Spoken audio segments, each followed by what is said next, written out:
into it. I'm excited. That's why. I want to see this.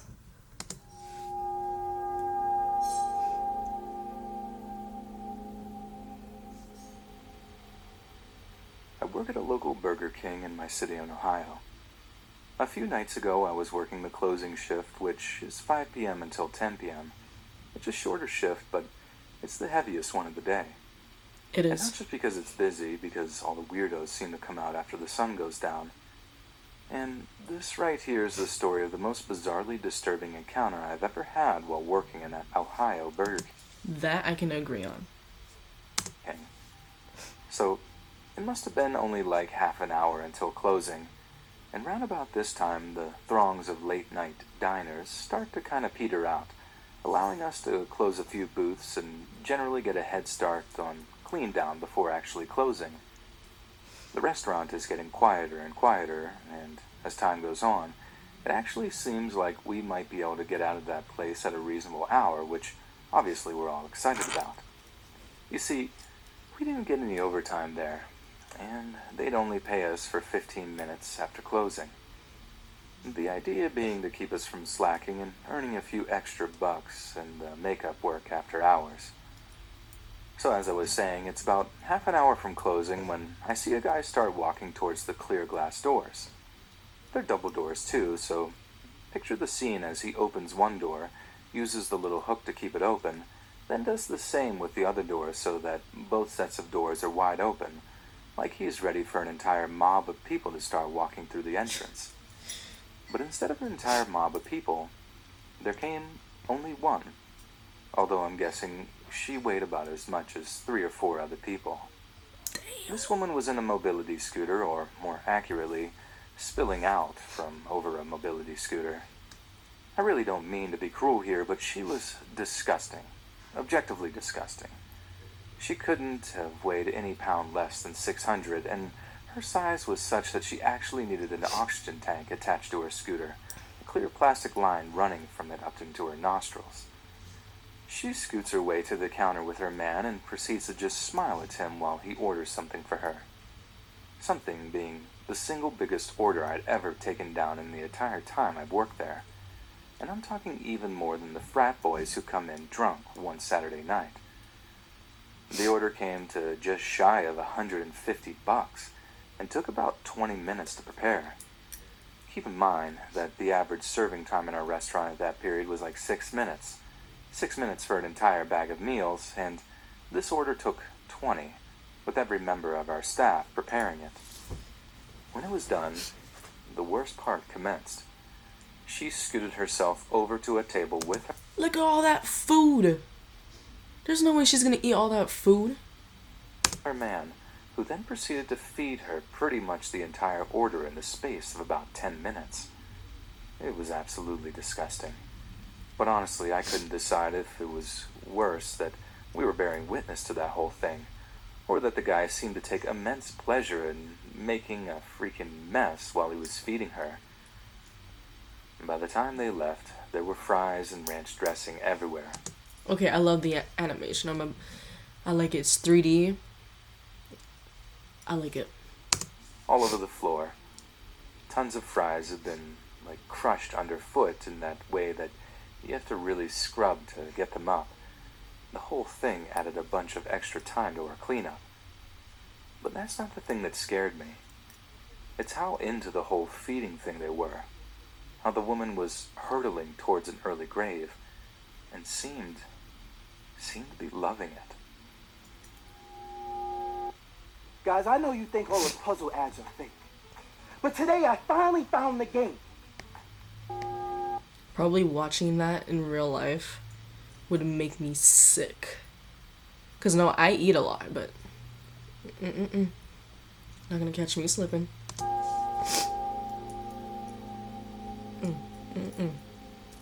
A wild thing happened to my girlfriend and I at Burger King a couple of weeks ago.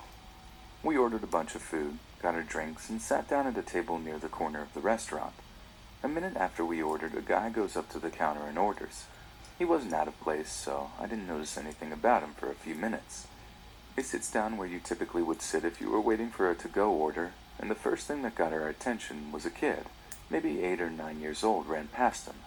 He loudly says, "Atheist!" at the kid in an accusing tone. He then was milling about, talking in a radio-like box about how he needed to move to the North Pole. It was seconds after this that I noticed that he was staring at us. As I made brief eye contact with him several times to check that he was indeed staring, he then walked over and sat at a table right next to my girlfriend and I. Great, I thought. He then starts babbling to some imaginary person saying, I don't know. Homeless and mentally ill are common in this area, especially this side of town, so we are on edge but not surprised at his behavior. The lady working calls for order 179. The guy says, "They were before me," motioning to us, since he apparently forgot his number. The lady said, "2 cheeseburgers," and he again insisted it might be our food. By this time I realized what was happening, and I said, "Oh yeah, we are 178. At this point he snapped and totally lost it on me. "You Californians need to learn to open your mouths," as he grabbed his food and began walking in my direction to the exit. I mustered up what fight or flight response I had in the moment to say, "Have a nice day, see ya," as he approached the door, and Crazy Guy continues to cuss at me, calling me names. A few words were exchanged, but I made sure to stand my ground but not say anything off color as he made his way out. As he left, he apparently continued to scream at us through the window. All employees and customers in that place were looking at me in shock, and I was shocked too. The part that bothers me about this interaction is that in the moment, as he walked past me, I saw in his eyes how removed from reality he was, whether that be because of drugs or mental illness or a combination of both. He was also much larger than me, so if he wanted to hurt me or my girlfriend, he likely could have. Needless to say, every time I go to that Burger King from now on, I make sure I scope out the area before going in. You should, but I think it's just... I don't think it's drugs, I just think that he's just mentally ill. So...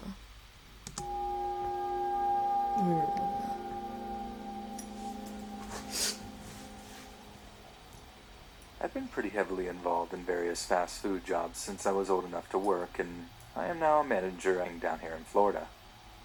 We experience a fair share of problems on a daily basis, but the worst has to be people who are using or addicted to drugs.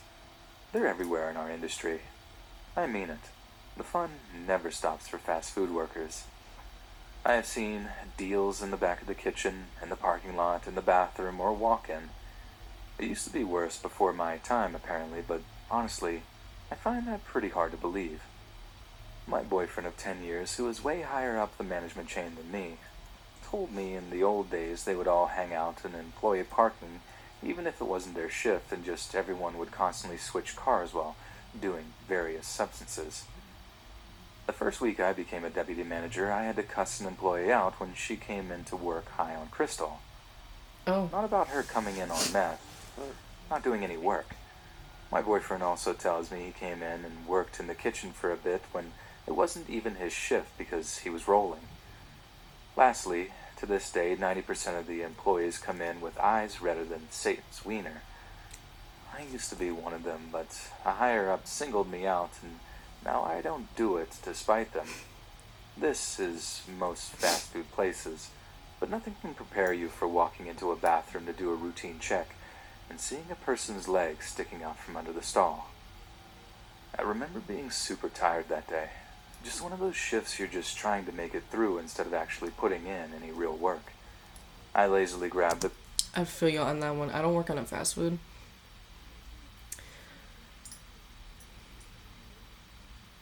Yeah. Just not fast food. And I know how that feels. You're just waiting for that shift to end and it's long. I feel you. The cleaning supplies from the cleaning closet, wandered into the woman's bathroom with my pen in hand, ready to sign my initials on the sheet to show we were being diligent and all that stuff. I straight up dropped the pen when I saw that girl's legs sticking out from under the stall, then ran. It looks like she's dead. Or she's high. But she's probably dead. ran back to the manager's office to call the paramedics. They kept asking if the girl was still breathing, and I had no idea. It wasn't a cordless phone, so I had to grab another team member to get them to check for me. They did not take it well. I don't think they'd ever seen another person on the verge of death like that, lips turning blue and stuff, and I had to send them home early when all was said and done. I don't really blame her either. It was a horrifying thing to behold. The paramedics showed up, and luckily this was at a time when the use of Narcan was becoming increasingly prevalent. For those that don't know, Narcan is a nasal spray that can reverse the effects of an opioid overdose. So luckily for us, and the girl in question, no one died that day. But the thing that sticks with me is the look I saw in that girl's eyes when we opened up the stall so the medics could get to her. I had to shimmy up the bathroom stall before jumping down, careful not to land on her so I could unlock the stall door. The medics wanted to kick it in, but it was quicker and much less expensive for me to just climb over. But when I did, I kid you not, the wide-eyed look of fear in that girl's eyes, the cold sweat clinging to her brow as she crept further and further towards death's door. I had never been so creeped out in my entire life. Wow. Wow. I just got distracted. I'm looking at the clown. Yeah, I don't know what else to say. I hope you enjoyed it, but damn. She literally looks terrified. No, thank you.